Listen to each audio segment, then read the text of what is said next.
Trump और PM Modi की मुलाकात इस समय चर्चा का मुद्दा बनी हुई है। वजह कई है, लेकिन इनमें से एक चीज ने कई लोगों का ध्यान खींचा।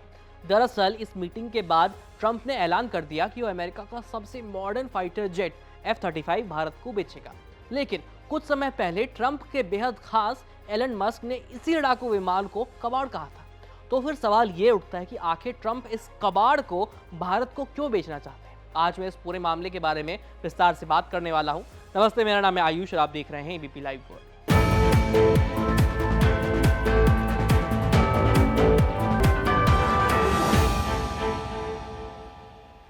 अमेरिका की दिग्गज aerospace company Lockheed Martin F-35 lightning 2 नाम से इस फाइटर जेट को बनाती है। ये 5th जनरेशन का लड़ाकू विमान है, जिसकी पहली उड़ान दिसंबर 2006 में हुई थी। इसमें एडवांस स्टेल्थ क्षमताएं हैं, उन्नत एवियोनिक्स और मॉडर्न हथियार भी शामिल हैं। ये कंपनी अब तक 1000 से ज्यादा F-35 फाइटर जेट्स अमेरिकी सेना और वैश्विक भागीदारों को बेच चुकी है। F-35 स्टेल्थ फीचर से लैस है, जिसे कोई भी रडार डिटेक्ट नहीं कर सकता है। लेकिन सबसे मॉडर्न फाइटर जेट होने के साथ साथ F-35 में ढेरों खामियां भी हैं। 2018 से अब तक ये फाइटर जेट कम से कम 12 बार दुर्घटनाओं का शिकार हो चुका है। साथ ही इसके रखरखाव, प्रोजेक्ट में देरी और लागत में बढ़ोतरी भी अलग से परेशानी क्रिएट करती है। यही नहीं, पिछले साल नवंबर में ही स्पेस एक्स के मालिक एलन मस्क ने एक्स पर एक पोस्ट में वीडियो अपलोड किया था, जिसमें सैकड़ों छोटे छोटे ड्रोन्स एक साथ दिखाई दे रहे थे। उस वक्त उन्होंने कहा था कि कुछ बेवकूफ अभी भी F-35 जैसे मानव युक्त लड़ाकू जेट बना रहे हैं। ड्रोन के युग में मानव युक्त लड़ाकू जेट वैसे ही अप्रचलित हो चुके हैं। इसमें सिर्फ पायलट ही मारे जाएंगे। पायलट वाले फाइटर जेट मिसाइलों की रेंज बढ़ाने या बम गिराने का एक अक्षम तरीका है।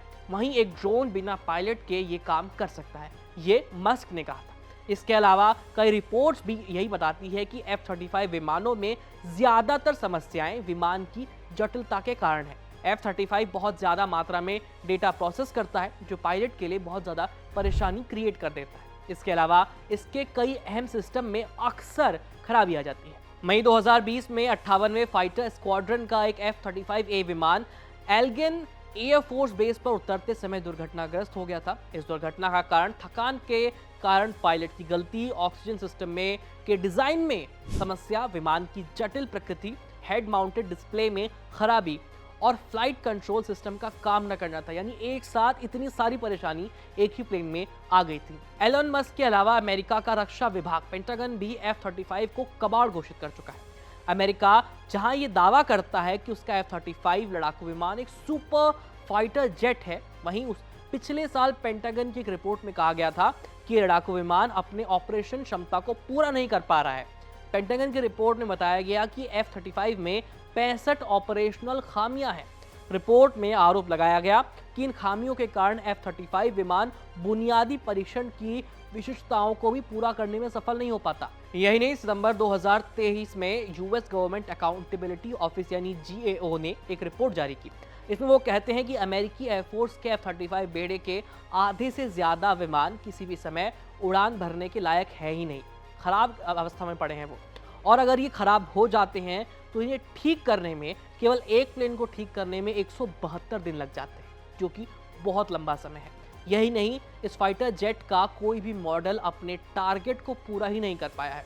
इतनी सारी कमियां होने के बावजूद ट्रंप इस फाइटर जेट को भारत को बेचने के लिए तुले हुए हैं और ये दिखाना चाहते हैं कि अमेरिका ने भारत पर इस रक्षा से जुड़े सौदे को करके और उन्नत फाइटर जेट बेचकर बहुत बड़ा एहसान कर दिया है। ट्रंप क्यों इस डील के पीछे पड़े हैं, इसकी वजह मैं आपको बताता हूँ। दरअसल ट्रंप पेशे से एक बिजनेसमैन है और लॉकहीड मार्टिन जैसी बड़ी विमान निर्माता कंपनियों का अमेरिकी सरकार पर दबाव रहता है, क्योंकि कई बड़े नेताओं के या अमेरिका के कई बड़े नेताओं के इसमें पैसे इन्वेस्ट होते हैं।